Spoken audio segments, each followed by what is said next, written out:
The only thing I felt for in this movie really was the dog, and I'll explain a bit later. But it's impressive, it's ambitious, it has moments that actually work, but emotionally, it often felt like there was a thick glass between me and the characters. And for a story that is supposed to be about a man spending 20 years trying to get home, that's a pretty big thing. Also, I need to say something that's gonna get me killed in the comments. Christopher Nolan might be closer to Michael Bay than people want to admit, but I'll get to that later. First, two quick disclaimers. The sound was so incredibly loud that at times it was actually covering the characters when they were whispering. It got to the point where I literally had to put in my AirPods to reduce the volume enough to make the experience tolerable. It was painful. So there's a very real possibility that I misheard or misunderstood some important dialogues. Maybe even some major dialogues. If I completely misunderstood a scene because Christopher Nolan decided the soundtrack needed to sound like an aircraft carrier, feel free to correct me in the comments. Seriously, because there were moments where I could see two characters having what was clearly supposed to be an important emotional conversation, and I was just thinking, what the f did they say? And that actually becomes relevant later, because I think Nolan's sound mixing tells you a lot about what he values as a filmmaker, but we'll get to that quickly. The other disclaimer is that my memories of the original Odyssey are from 30 years ago, and I'm being nice when I say 30 years ago. So I read it a long time ago, and I remember the major characters, the big adventures, the themes, and the general story, but I've lost the details. So I'm not going to sit here pretending I'm some Homer scholar, but some things jumped at me because I remembered them differently, and some things I went back and checked afterwards, some things I didn't, so go ahead and grill me, guys. But primarily, I'm reviewing this movie as a movie, and how it compares to the version of the Odyssey that has been in my head for 30 years. So let's get to the movie. It's somehow both really good and really disappointing at the same time. And honestly, that might be the most Christopher Nolan thing possible, because my favorite thing about Nolan movies might actually be arguing about them afterward. Especially with my wife. Yeah, I know. I've seen Christopher Nolan in interviews, and the guy can actually be funny. I would like to hang out with him and talk about movies and drink beer and talk and laugh and stuff. So why the hell don't we ever get any of that humor and that, lightness in his movies? I've been wondering, is he a psychopath? Is he like emotionless? Because like I said, there's a thick glass between us and the characters. You can see them. You can understand intellectually what they do and what they're going through, but you can't feel it. Sometimes Nolan feels like he wants to be Terrence Malick. He wants these poetic, existential moments about humanity, memory, and love and stuff like that. But Malick finds a way to connect to the soul of the character and make you feel what they feel. Nolan just shows you what's happening and I guess the engineering diagram of what's happening. And I think Matt Damon's character really suffer from that in here. His Odysseus is very wooden, very stoic, very, I would even say cold, which is especially strange because the Odysseus I remember is an incredibly emotional guy. He cries, he begs, he cries for the gods, he breaks down, he misses his wife, his kid. I'm hoping he misses the dog. I don't remember that, but I'm hoping. So he's not some emotionless marble statue. And yet, Matt Damon plays him like he's through a Jason Bourne mission, I teared up exactly once during this movie for the dog. That should tell you something. And that's a shame because Odysseus is such an incredible character. Basically, the original Special Forces veteran come home and discover things have gone very, very wrong. He's the original Steven Seagal. He's the original Rambo. He's the original Count of Monte Cristo. 10 years fighting at Troy and 10 more trying to get home.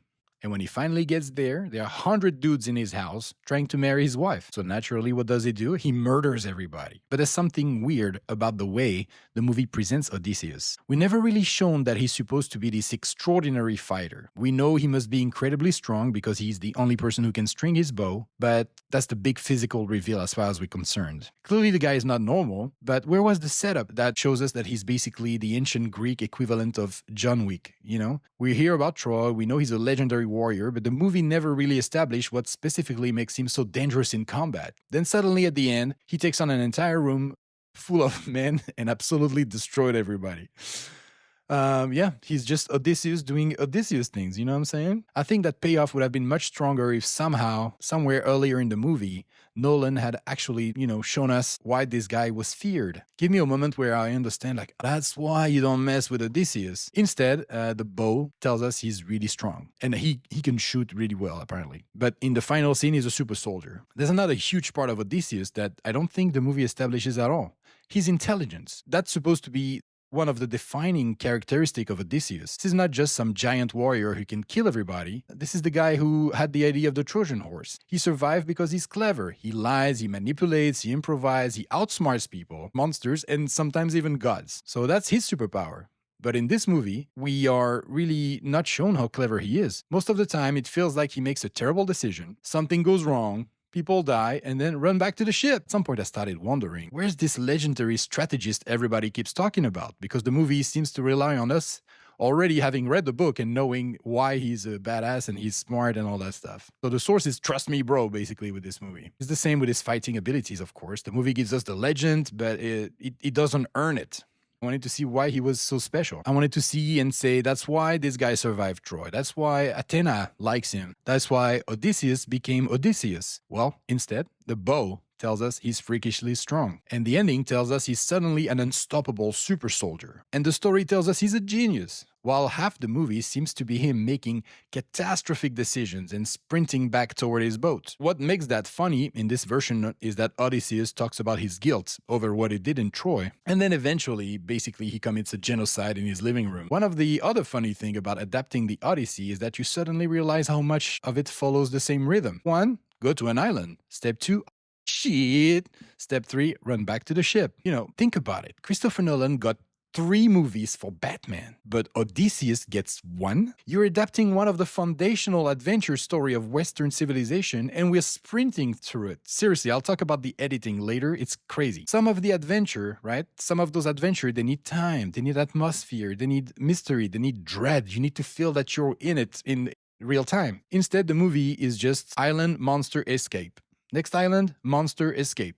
That's it. There's no room to breathe. Editing is way too fast. And that brings me to one of my biggest technical complaints. There are way too many shots. Cut, cut, cut, cut, cut. Sometimes I just wanted Nolan to leave the camera somewhere for 5 seconds and let me absorb what I was looking at. This is the Odyssey. It should feel mythological, ancient, dreamlike, huge. Instead, there are scenes where the editing feels almost like nervous. And there are even a few camera or editing mistakes that generally surprised me. Stuff that for a filmmaker of Nolan's caliber felt completely unacceptable. This is one of the most technically respected director alive, right? And you notice all these things because you expect super high quality control. Now let's talk about IMAX. Why are you gonna shoot IMAX if you're gonna shoot like this? It's a beautiful movie, but not that beautiful. There are better movies that look better. You're shooting the Odyssey 100% in IMAX, one of the greatest mythical journeys ever written.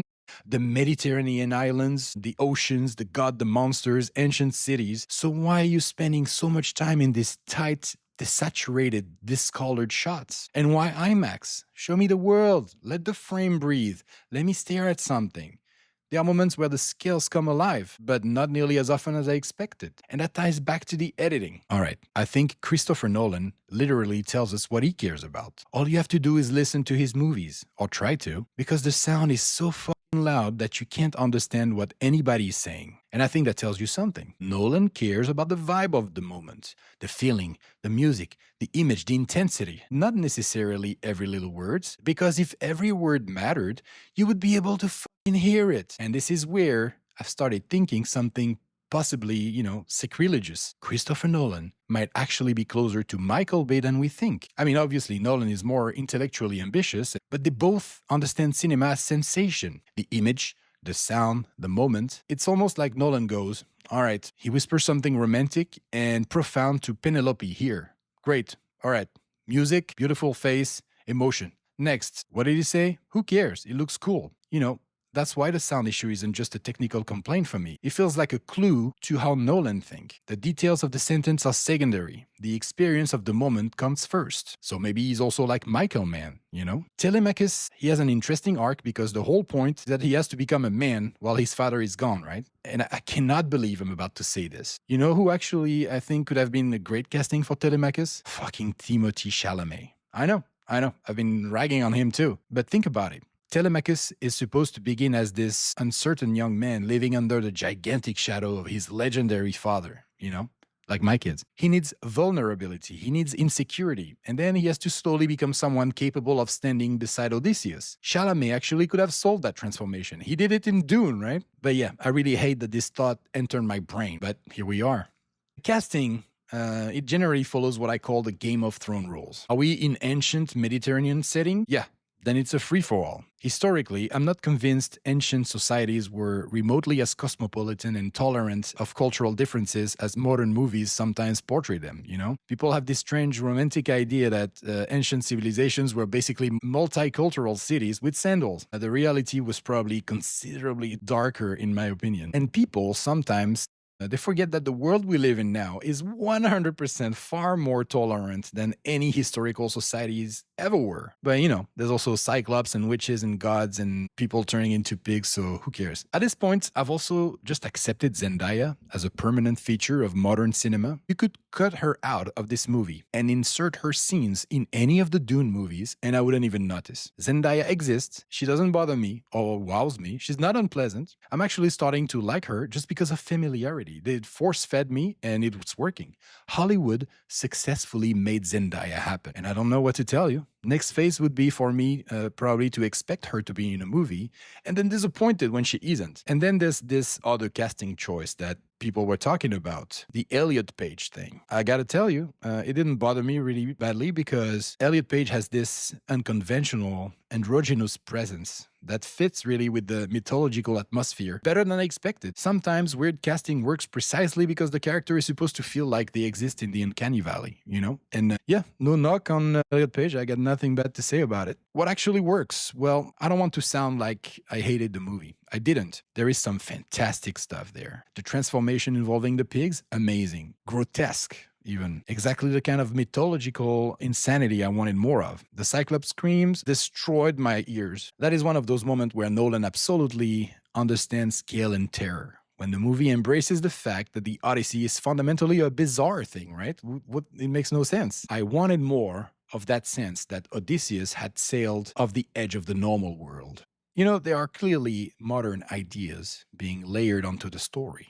We get questions like, why does there have to be a man on the throne? We get this broader implication that men, particularly warriors, are responsible for destroying civilization. Circe, she becomes connected to this idea of man bad, war bad, power bad, masculinity is toxic and needs to be interrogated. And look, yeah, sure, whatever you think about this, especially at that time, right? The material in the Odyssey are like people being slaughtered and horribly violent. Even Odysseus is a horribly violent person. So yeah, you can criticize men all you want. Him and his crew do some crazy stuff, right?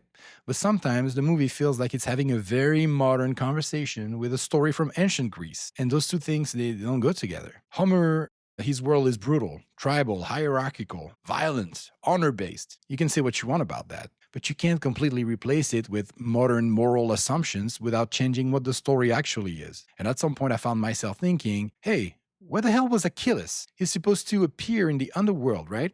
If I remember well, and basically say that it wasn't worth it. He's the guy who says that all the mythology around dying in battle means nothing because he would rather be still alive, even if he was poor or a slave or something like that. Well, obviously, I haven't researched any of that stuff.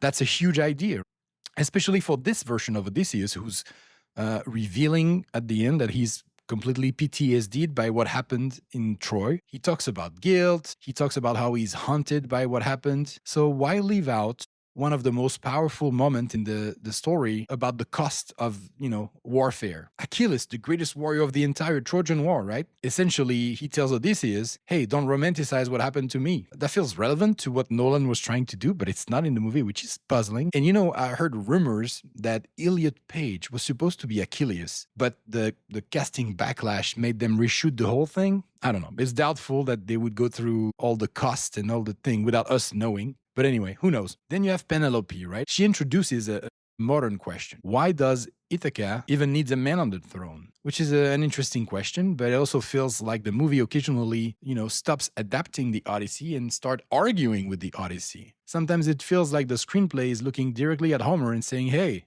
old man, let me explain your story to you. And that brings me back to my wife. The book was better, is what she said, right? The most cliche sentence imaginable. And yet, because the book has something this gigantic movie strangely struggles with. Time with Odysseus, time with Penelope, time with Telemachus, time on the island, time being lost, time suffering, time longing for home. The entire emotional power of the Odyssey comes from how long he's gone, right? 20 years. The movie tells you that he was gone for 20 years, but you don't feel that it was 20 years. Again, like I said, right? Batman got 3 movies and the Odyssey got only 1. It makes no sense. So what's my final verdict? I liked it, but I'm also disappointed by it. And I admire the ambition. I question a lot of the choices. There are moments I love. There are moments where I thought, how did Christopher Nolan, with all his money and all his technology and all his talent, made the Odyssey feel so distant, you know? And maybe, and just maybe, I'm not sure because I'm sure it has amazing reviews at the moment. Maybe this is his 1492 Conquest of Paradise, the Ridley Scott movie. A gigantic filmmaker tackling a foundational historical myth. Huge scale, huge ambition, beautiful ideas, beautiful landscapes, beautiful scenes. A movie that you almost admire more than you emotionally connect with. Maybe that's ultimately my problem with Nolan. He can recreate dreams, black holes, atomic bombs, arguably atomic bombs, because I really didn't like the explosion like everybody was talking about. Oh my God, the explosion is amazing. It wasn't. Batman, he can bend time itself in arguably his worst movie. But sometimes I just want him to make me care about human beings talking to each other. And the scene that got me the closest was a man seeing his old dog die. So yeah, good movie, disappointing movie. Probably going to argue about it for the next few weeks. Maybe it's the perfect Christopher Nolan movie after all.